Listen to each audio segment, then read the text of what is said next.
If it comes up like the way it is, it's just gonna be exploited. I have to disagree. I actually think that this is actually a necessary step in the evolution of a dance. I can see it going both ways. I could definitely see it, you know, still staying in the streets and also getting bigger and bigger, like, as a sport. What up, Strife.tv? This is B-Boy Julz repping 5 Crew Dynasty and Dynamic Rockers, New York, Queens to the fullest. I go by the name of Jaze Art Remote. I'm your favorite underground DJ. Julio Pacheco from 5 Crew Dynasty. Rocksteady Crew, as usual. My name's Steve Believe. I'm a member of REPSTYLES crew. My name is Incredible Kid Freeze, Dynamic Rockers OG in the game. I'm more famously known for saying big. It seems like more people are starting to like see b-boying as a sport, as like a competition, as like a cash prize winning thing only, not a social event. So you think this trend is gonna continue, or is it gonna like be able to stay on a social like thing, or has the social part never gone away? Hell no, it's not a sport. B-boys want to prosper, but then we also want to keep it authentic. I mean, see, to make it a sport is almost kind of like to belittle the impact that it has culturally, because people forget that this was a voice of expression, not by choice, but by default, for people coming out of a really messed up social economic situation in the 70s. It wasn't about money back then. It was about peace, love, and having fun. You know what I'm saying? Now it's all about money. When you take the root of evil and you take the dancing and utilize it only for money, which is good to pay your bills, but in the end of the day, you know what I'm saying, after money's all over, you're still in the same spot. You know what I'm saying? What I'm trying to say, I did it out of love for it. You know what I'm saying? People, if you look at it for the money, you already lost the battle. You know what I'm saying? To be a winner, you do it for the love of it, and you get a more higher prize to it. You know what I'm saying? This meant life for people. It wasn't about going out there and trying to create a sport. It was about having the opportunity to dance to music and freely and rock to the beat. As everybody knows, a lot of b-boys come from low-income families, and you don't really need money to break. All you need is even a concrete floor. If you got some padding, that's even better. Competitions are good because you get to see all the dances at a high level. Now what's bad about it is now you have corporate people who really don't know nothing about the culture. They want to take advantage of it and want to try to make money off it. Well, hip-hop eventually is going to be washed away, you know what I'm saying? It's going to be like a piece of paper, hip-hop's crumpled up. What's next, you know what I'm saying? There's nothing next after hip-hop. It's all a culture, it's a freedom of expression. Looking at how ABDC is going at it, all right, they're fine, they're covering it, but at what cost? At the cost of raping these people for their talent for very little money, for taking ownership of their merchandising, for taking ownership of their group's name. So what's the compromise? You know, are they supporting it? You know, is their covering it really benefiting it? When it's just bringing people into it that are like, oh wow, I need to be a part of that. But then when they get to become a part of it, they realize that they have to sign their lives away, which is messed up. And most of them don't have enough integrity to say no. I think the way the scene is heading right now, that in 10 to 20 years, it'll be way bigger than it is. I mean, just by the way b-boying is, it's become a phenomenon, especially with all these shows now and all these commercials and all this b-boying everywhere. I think it can be both. I think there should be a balance. Like, you have the NBA, then you have N1 basketball. Like, the first thing that comes off, like, right off the top of my head when I think about this is, like, just, I don't know, say a sport like basketball. So a lot of NBA stars will look at N1 basketball and be like, these are the roots because it's in the street. And N1 basketball could look at the NBA and be like, eventually I want to go on that side. So I think if there's a balance created and a choice for the people so they can have a choice to make for themselves, it'd be fine. Well, I think b-boy should be harmonized, just like you said before. I have two boys, twins, 19 years old, and they're b-boying right now. And I come from old school b-boying in the 80s. So to see my sons do what I used to do, it's awesome. And they're just taking it to a different level. You know, what I'm seeing now, how they're getting paid, and the type of moves and skills that these guys have compared to what we used to do in the 80s, it's just incredible. And it definitely should be a sport, because you see the acceleration of what we used to do back in the 80s to now what they're doing in 2010. And I can imagine how far more it can go. So it definitely should be a sport, but you definitely want to keep it socialized too, because it was built in the street. It was made in the street. You want to keep it there so that you don't lose that type of flavor. Some people are concerned that this will become too much like a sport, but you know, through sponsorship and such. But if you look at skateboarding and like snowboarding, things like that, BMX, they all have sponsorship, but the core cultural aspect of it is still together. It just makes it accessible for people to make a career out of it. In my opinion, if you want to make money off something you love, no matter how you do it, as long as you're doing it, I think that's a beautiful thing, because I know one of my dreams is to make a living off of b-boying. But at the same time, b-boying should stay underground.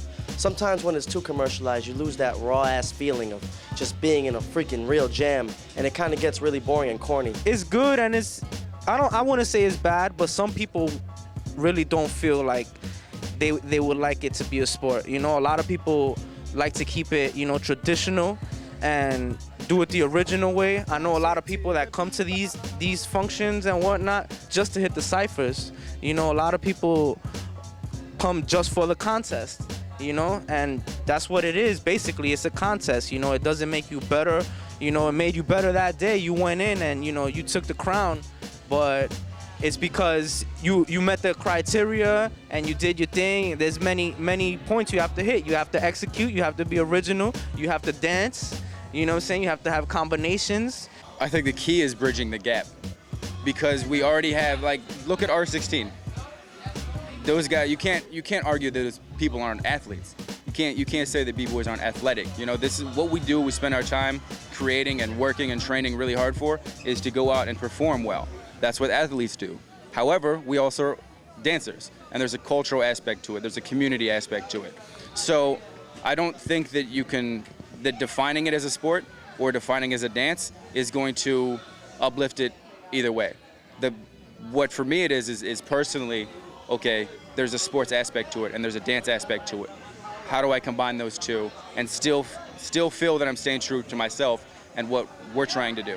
So for the NBL, calling it a sport, it's also a dance. It's a dance sport. I don't think that you need to separate it. And you know, people can be purists and say, you know, it's just a dance, and that's fine. There's nothing wrong with that. It's where we're going with it and where we're taking it. And as long as we stay true to our own ideals, we'll be fine.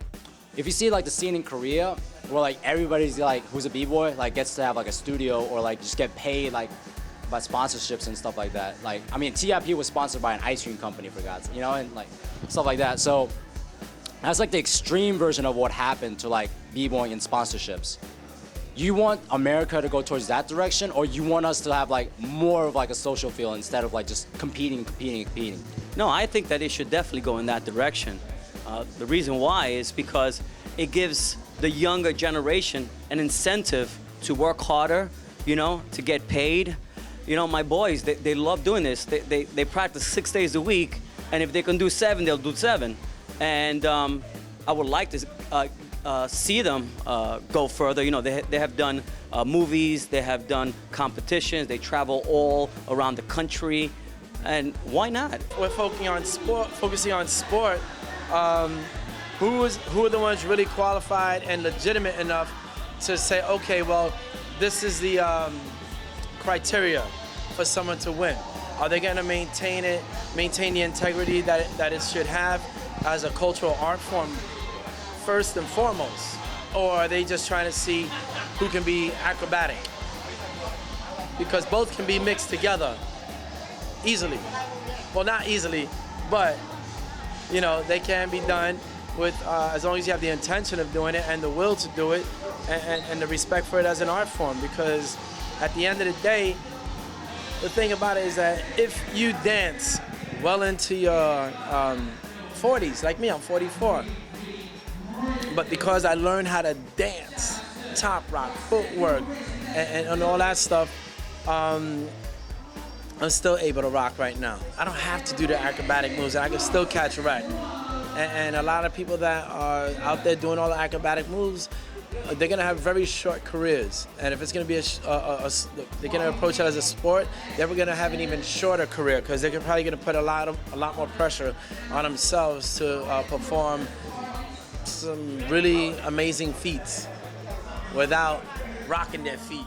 People just focus on the moves, then it has a great chance of becoming too commercial and you know, it losing its roots. But I don't think that's gonna happen because it's too embedded in the socialized movement of the people of where hip hop comes from in the first place. There's gonna be this super uber commercialized version, like So You Think You Can Dance? You know, America's Best Dance Crew. You're gonna have that. But I think that plays its part for people who can identify with that. Then you're gonna have the ultra underground and people are gonna be able to choose that. So as long as there's a choice, I think it's fine. You know what I mean? People who are underground are probably always gonna be opposed to like the commercial, and people who are ultra commercial are gonna be opposed to the underground because they're always gonna have something to bicker about. But as long as there's communication, an open line of communication and unity, they will always have a chance to be able to build with each other. We all know in the 80s what happened, you know? It got exploited by the media, then it just pretty much crashed and burned to the ground, and we had to rebuild everything up again. I can tell you the difference. Okay. Corporate America got involved and they were trying to run it. Over here, you see people like Kid Glyde, you see people like Mr. Freeze, Kid Freeze. Those are people that have come from the 80s and people that are doing it now that are now pushing the sport forward. So now you have b-boys training b-boys and helping other b-boys get paid. They know what it takes to be a b-boy. Before it was a corporation, now the same b-boys are the ones that are putting out the money and making the money, so why not? When too many people get involved, a structure needs to be set.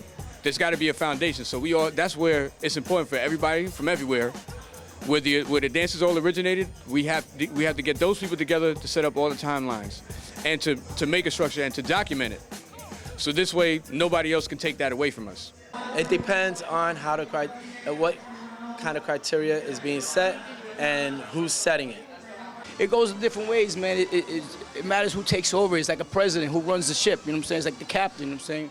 Like the NBL, like everybody that's involved is a b-boy. You know, we're in the culture, you know what I'm saying? So basically, if we can do it, we should do it ourselves. We shouldn't have to worry about another company making it happen. You know what I'm saying? Because they don't know, they don't feel what we feel. You know what I'm saying? They're gonna do what they want to make money. You know what I'm saying? If we do an event, we're gonna do it to the best for a b-boy. You know what I'm saying? Not the best for an industry. You know what I'm saying? It being part of a movement is not hard to keep alive as long as people understand the roots of this. And the roots of this comes from the community of a people. And if you break down community, there's the word COM, right? Communication, or COMM if you want to break it down like that, and the word unity. As long as there's communication and the unification of a people, the roots of this movement will never break down. It'll always be there. So I feel like if we all come together as a community, we could all prosper, you know, instead of everybody being by themselves. Because that's what I see, like all these b-boys, every b-boy, you know what I'm saying? I was there at one time where I just wanted to do my own thing. But now what I've learned and realized is that if we work together, we could all prosper. There's so much, you know what I'm saying? If the concern is money, there's so much money in the world, you know what I'm saying? We could all make that happen. But if we want to be a happy community, we need to work together. Big competitions like Red Bull, BC1, and whatever, you know, these stupid dance shows that are happening, like America's Best Dance Crew. You know, So You Think You Can Dance. When they expose those dances, they have to go by what it really is. But we have to come together and do that. Not let people who are professors and everything be like, well, we're gonna call it this. We're gonna take this out and put this in.